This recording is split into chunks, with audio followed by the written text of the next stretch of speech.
وہ بچے جو ہمارے چھوٹے بچے ہیں اور ابھی وہ بچے جو انشاءاللہ جن کو یہ جنم دیں گے, جو ہمارے پوٹینشیل پیرنٹس ہیں, وہ بچیاں جو میٹرک ایف اے میں پڑھتی ہیں, ایف ایس سی میں پڑھتی ہیں, جو بچے, ان سب کو یہ بات بتانے کی ضرورت ہے کہ خدا کے لیے جو غلطی ہم نے کی ہے تم نے وہ غلطی نہیں کرنی.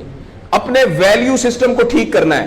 میں نے سر ایک سٹڈی کی, ابھی وہ جاری ہے, تقریباً 1800 بچوں سے میں نے پوچھا تم کس جیسا بننا چاہتے ہو, اور یہ 8 سال سے کم عمر کے بچے کے.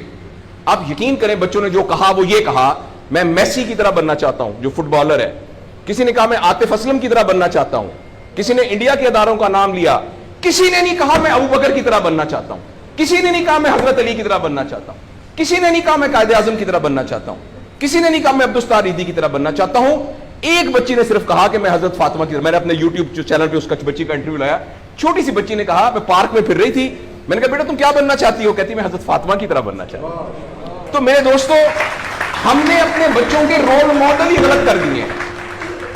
ہم نے, اس لیے مجھے اور آپ کو بہت سیریسلی اس بات پر غور کرنا ہے. میں آپ سے عرض کروں ساؤتھ افریقہ میں تتلیاں ختم ہو رہی ہیں, لہٰذا تتلیوں کی نسل کو بچانا بڑا ضروری ہے. اچھا پانڈا ختم ہو رہا ہے, پانڈا کو بچانا بہت ضروری ہے.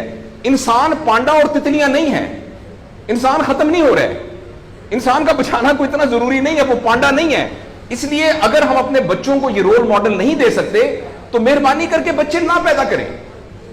لیکن اگر ہم نے اپنی اولاد پیدا کرنی ہے تو وہ اولاد وہ پیدا کرنی پڑے گی اور اس کی وہ تربیت کرنی پڑے گی جن کا رول ماڈل وہ ہو جو حضرت عمر تھے, جو حضرت ابو بکر تھے, جو حضرت علی تھے, جو فاطمہ تھی, جو زینب تھی, جو خدیجہ تھی رضوان رضی اللہ عنہا. یہ ہمارے رول ماڈل ہمیں پیدا کرنے پڑیں گے, اور یہ تب ہوگا جب ہمارے اندر سے یہ دو چیزیں ختم ہوں گی. نمبر ایک, ہم پیسے کی بنیاد پر اپنے آپ کو بڑا نہ سمجھیں, اور دوسرا یہ کہ ہم فرد کو فرد کے لیے تیار نہ کریں, فرد کو معاشرے کے لیے تیار کریں. میرا بیٹا تو 1100 میں سے 1100 نمبر لے کے ڈاکٹر بن کے ایک جگہ پر اسسٹنٹ پروفیسر لگا ہوا ہے, معاشرے کو کیا فائدہ ہوا ہے؟ اور ہم میں سے آپ سوچیں کہ اللہ لوگ عموماً ہم سب لوگ جب اللہ کا شکر ادا کرتے ہیں کہ یا اللہ تیرا شکر ہے 3 مرلے کے مکان میں رہتے تھے, اب ماشاءاللہ کوٹھی ہے 2 کنال کے اندر, اور سائیکل پہ ابا جی جاتے ہوتے تھے, لیکن الحمدللہ ہمارے پاس اب 2-3 گاڑیاں ہیں, اور چھٹیاں تو سوال ہی پوادے کر جاندے ہوتے سی, کدے کدے گوڑ کھاندے سی, کھراستے. اب ہم سارے بھوربن میں جاتے ہیں چھٹیاں گزارنے, کبھی کبھی انگلینڈ بھی جاتے ہیں. اللہ کا ہمارے اوپر بڑا کرم ہو گیا. اس غلط فہمی سے ہم اپنے آپ کو نکالیں. اللہ کا کرم یہ ہے کہ میری وجہ سے, جیسے انہوں نے ویڈیو دکھائی ہے کہ ہمارے یہاں کوئی بلڈ کا کچھ نہیں ہوتا تھا, شکر ہے میری وجہ سے یہ بلڈ والا کام شروع ہو گیا. میں ڈاکٹر ہوں, یہ والی سروس یہاں موجود نہیں تھی, اللہ کا شکر ہے کہ یہ والی سروس اب یہاں موجود ہو گئی ہے.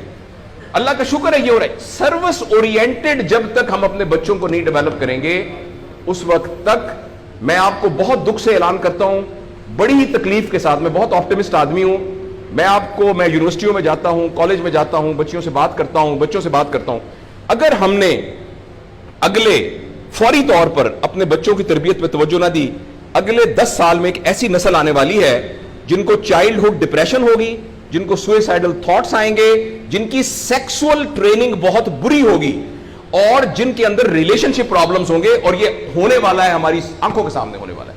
اگر آپ کے ہاتھ میں ایک موبائل ہے, آپ ابھی اپنا موبائل کھول کے فیس بک کھولے, جو پہلی 1.5 منٹ کی ویڈیو آئے گی اس میں ایک نیم برہنہ عورت ناچ رہی ہوگی. اگر آپ کے 8 سال کے بچے کو آپ نے موبائل دیا ہوا ہے, میں آپ کو یقین دلاتا ہوں اس نے ننگی عورتوں کو ناچتا ہوا دیکھ لیا ہے, اور وہ سارے ایکٹ جن کو منہ سے بیان کرتے ہوئے ہمیں شرم آتی ہے, وہ آپ کے 8 سال کا بیٹا اور 8 سال کی بیٹی دیکھ چکی ہے. اس سارے میں ایز اے پیرنٹ ہماری بہت رسپانسبلٹی ہے کہ ہم اس میں انٹروین کریں اور ان کو فزیکل ٹائم دیں, اور ٹائم دے کے ہم یہ 2 چیزوں پر مینلی کام کریں. تو انشاءاللہ العزیز ہمیں امید ہے کہ معاشرہ بچ جائے گا.